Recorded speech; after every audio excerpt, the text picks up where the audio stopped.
Hi everyone, welcome back to my channel. My name is Ayushi Parikh and I thank you guys so much for clicking on this video. Happy New Year to all of you. I hope you guys are having a wonderful start of the year. I know that it's absolutely crazy. We're almost in the middle of January, but that's what all of these years just fly by. That's why today's video is so important.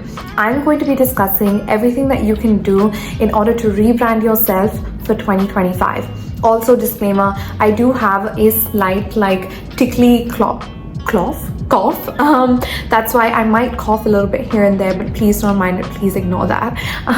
But anyways, I know a lot of you set New Year's resolutions, but you have to really be very strict with yourself this time round and think about all of your goals. And also think about how you can integrate it into your daily routine, because a lot of the times if it's like losing weight, let's say 20-25 kgs, we're thinking let's just completely cut down our calories to half or even more than that, and then we'll be able to lose all that weight. But is that really sustainable? Are you going to be able to lead your entire life this way? Because what's going to happen initially is you will lose all of that weight, but you have completely disturbed your entire system. Your metabolism is going to take a hit and it will slow down tremendously. So when you do have instances where you have to attend social gatherings, you have to go for events, or you're traveling and you don't have control over your diet and the food and the calories you're putting into your body, you're going to find that you might end up binging. You might end up gaining all of that weight, if not more. So do you really want to set this self for failure? Probably not, right? This is just one example, and that's why I'm going to be talking about how you can juggle all aspects of your life. I know I struggle with this deeply. I get very tired after work. When I have to come back home, I have to meet my friends, I have to hang out with the people that matter to me the most. I have to cook, I have to do other things that are valuable to me, but it's just like I'm running out of time. It's because I don't have a structured routine, and it's because of mindset. So all these things, your mental well-being, your physical well-being, your diet, your health, your relationships, your social life, your work, your career, everything I'm going to be talking about today. So without further ado, let's just get into the video without me blabbering a bunch in the introduction. So let's get into it. Before we actually begin the rebranding process, I want you to assess where you are in your life currently. Are you able to give time to your friends, to your family members? Are you able to be part of healthy relationships, or are you taking a backseat? Are you able to juggle your work life? Do you feel like your career is going in the right direction? Are you feeling overwhelmed or underwhelmed? Is your health on the right track? Are you eating your emotions, or do you feel as though you are able to have a balanced diet and a balanced routine with structured meals 3 times a day? Do you feel as though you're able to give yourself enough time for self-care and for self-love? Are you practicing self-care routines such as taking yourself out for solo dates, or painting, or doing things that really de-stress you? Are you able to truly be the best version of yourself when you step foot into the world? Are you able to hold good conversations? Are you energetic, or do you feel sluggish? Evaluate all of these things. I want you to write every single thing down, and that's the only way we'll be able to identify things that we want to change so that we can successfully reinvent ourselves into a better version. I want you to set realistic goals for yourself. Let's focus on the 3 P's, which is personal, professional, and physical. Personal is all to do with your self-care routines, your mental well-being, and also the way you maintain relationships with other people, especially those that mean a lot to you in your life. I think that it is very important for us to really sit down and identify the triggers in our lives and things that really cause us a lot of emotional stress. You can go to therapy, really put down your feelings and have somebody giving you an unbiased opinion and really helping you figure and sort things out in your life. Maybe it could be journaling. If you don't feel comfortable talking to another person, you could just put down your thoughts on paper and then look back on them and see how you've improved throughout the way. Then we've got our professional.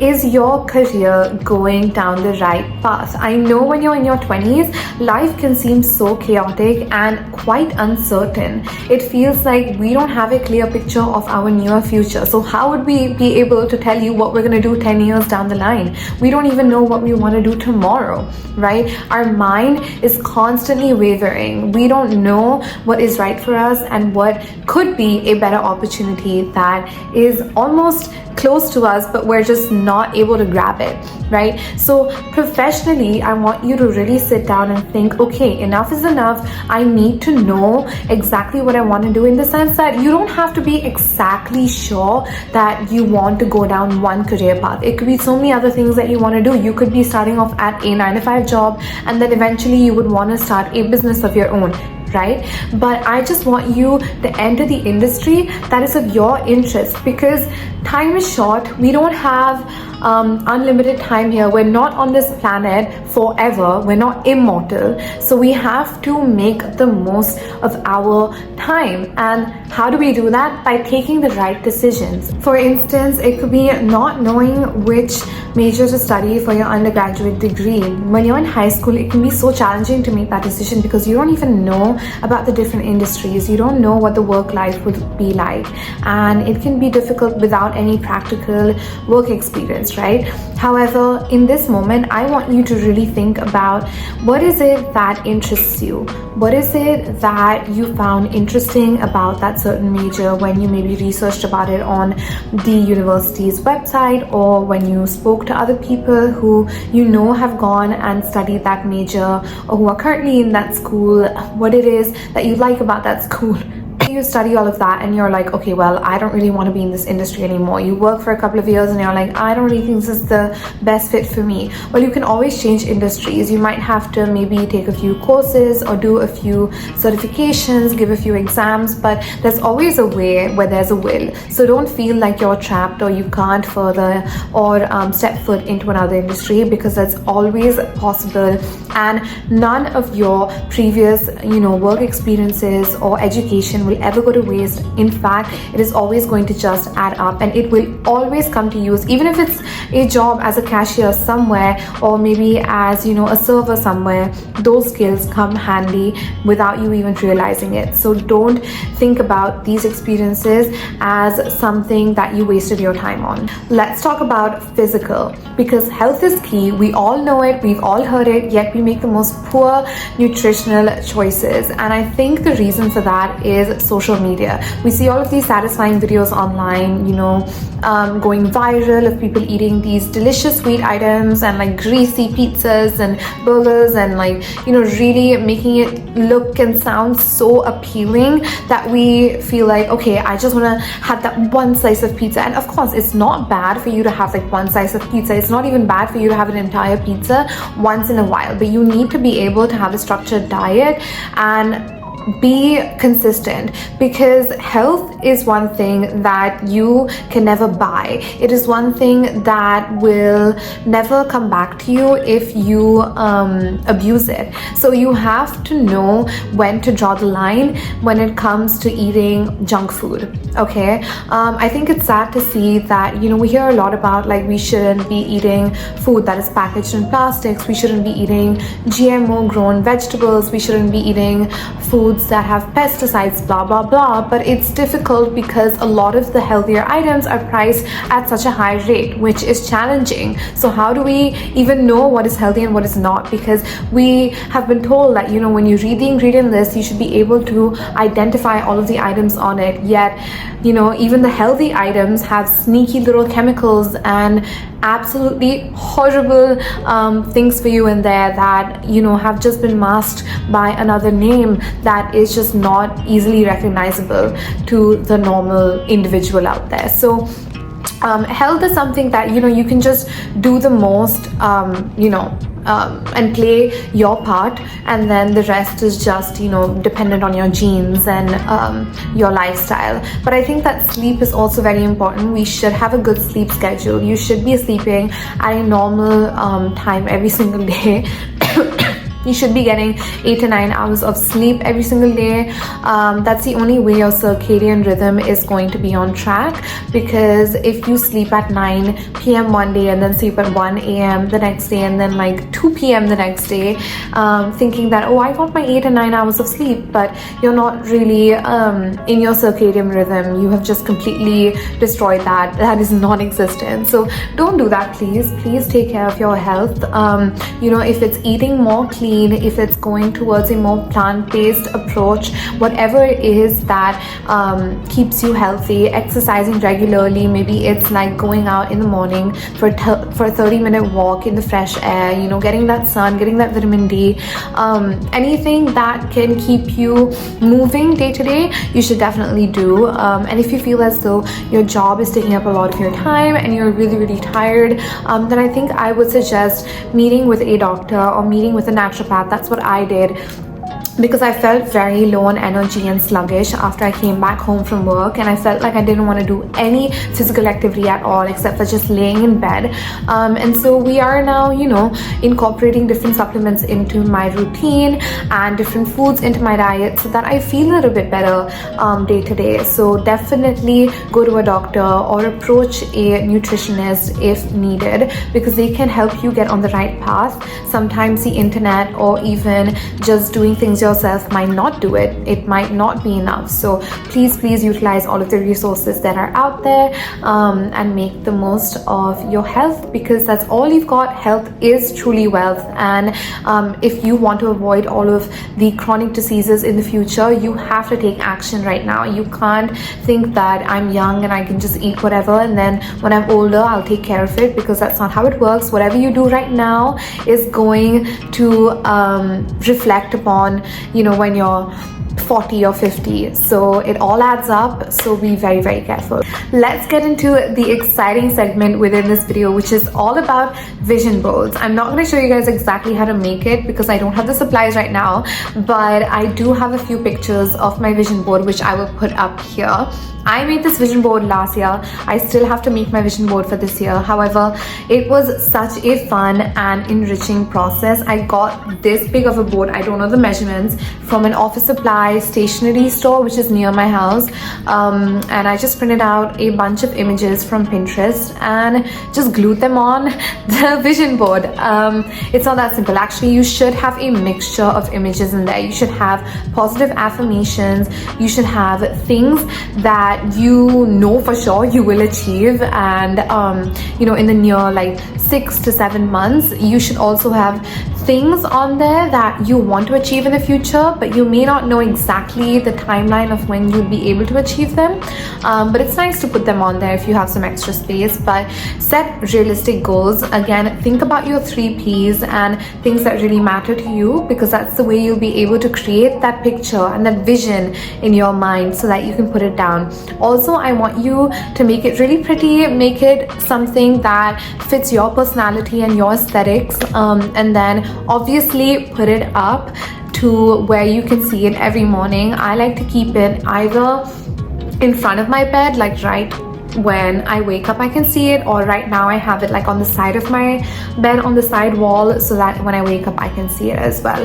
And time to time I go and I have a look at it, and then there are a lot of things that came true actually in that vision board of mine, which I actually never even imagined would come true. Silly, but I never thought that I would go to Disney World. Okay, I always wanted to go, and I know it's not that wow, a goal or whatever, but I put it up there and I went to Disney World. Then I had Dubai there. I went to Dubai, not last year, but I came this year, but I still came. And then I had my apartment. I got my new apartment. I obviously didn't get the Jeep car that I had on there, which is unfortunate, but that might take a little bit of time. I also didn't have the designer bags that I put on there because that was honestly so unrealistic of me. the current Ayushi would make a lot of changes to that vision board, but nonetheless, a lot of things came true in that vision board. I said I want to have like positive, healthy relationships. I want my family to be healthy. I want to keep going, be motivated. I put out all of these affirmations in the middle of these images to really just tell myself that you can do it. If people tell you you can't, you can definitely do everything that you put your heart to. So yeah, and the main thing about vision boards is you want to have a positive affirmation in very big font size or like image size right in the middle of your board, which is going to be kind of like your motto or kind of the affirmation for that entire year. Let's talk about daily habits and routines, because all of these things that I mentioned in this video, they're great, right? But now we're going to create a structured routine.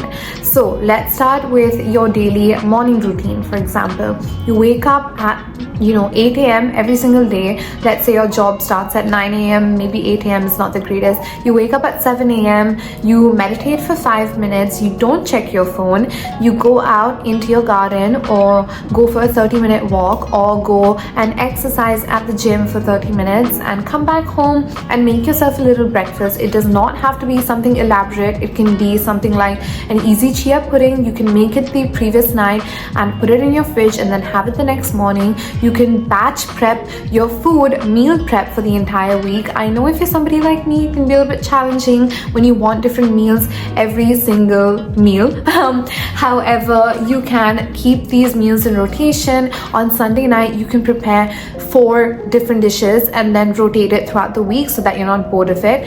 Time management is another aspect that is key for your success, because time is not a constant. Like I always say, you have to learn the art of time blocking. So schedule. Create a calendar for yourself so you can put in all of your important meetings, important appointments, be it doctor's appointments, be it Zoom meetings with other people, be it collaborations, whatever it is in your work life, right? Once you put all of these priority items in your schedule, I want you to then find little gaps and spaces where you can fit in your social life and other things that are fun, more like your hobbies and things that bring you joy. It could be self-care routines, but make sure that you have these things in there. Don't just make it fully work focused, because then you're just going to drain yourself of all of the energy, not just physically but also mentally. So put down things like going to the gym every evening after you come back from work, eating dinner at a right time every single day. You want to get your body in that clock so that it is in that routine. So be it I eat lunch at 1 p.m. every single day because I have my lunch timing between 1 to 2 p.m. and then dinner. I come back home, I rest for a little bit and I go to the gym maybe, and then I eat my dinner at like 7:38 and I intermittent fast, or I make my breakfast in the morning, or I take my breakfast that is prepared for the entire week. Whatever it is, whatever fits in your life, do it. Okay, but a schedule is very important, and make your calendar for the coming week on the weekend. It does not take a lot of your time, so just sit down for maybe 15 minutes, do that so that you've got your week sorted and you're not just running around everywhere without knowing things that are coming up, and then you're missing appointments and you're missing important events in your life. Now let's talk about your night routine. It is just as important as your morning routine, because this is the time when you wind down. This is the time you spend with people who make you feel calm and who bring peace to you. This is a time when you maybe watch your favorite show while eating your comforting meal. This is the time when you can read a book or journal or listen to podcasts and audiobooks. This is truly your self-care time, so make the most of it, and avoid screen time at any cost, because it's just pointless. You don't want to go to bed looking at other people's videos and TikToks and social media, and you don't want to wake up and immediately look at your phone either. So these are the 2 times when you're about to go to bed, and then when you just wake up. You don't want screen time during these times, because it can just set your day on the wrong foot, and you don't want that. Look guys, mindset is everything. Without having the right mindset, you are not going anywhere in your life. Trust me, if your mindset is not positive and if you're constantly complaining, you're like, oh my god, I hate going to my job, I dread waking up every single morning, I don't like doing what I'm doing, and I just feel like I'm going to be stagnant and I'm never going to grow, and this is the end, and you know, I'll always be here for the rest of my life. That is not your reality, but you are constantly rewiring your brain into believing that this is it.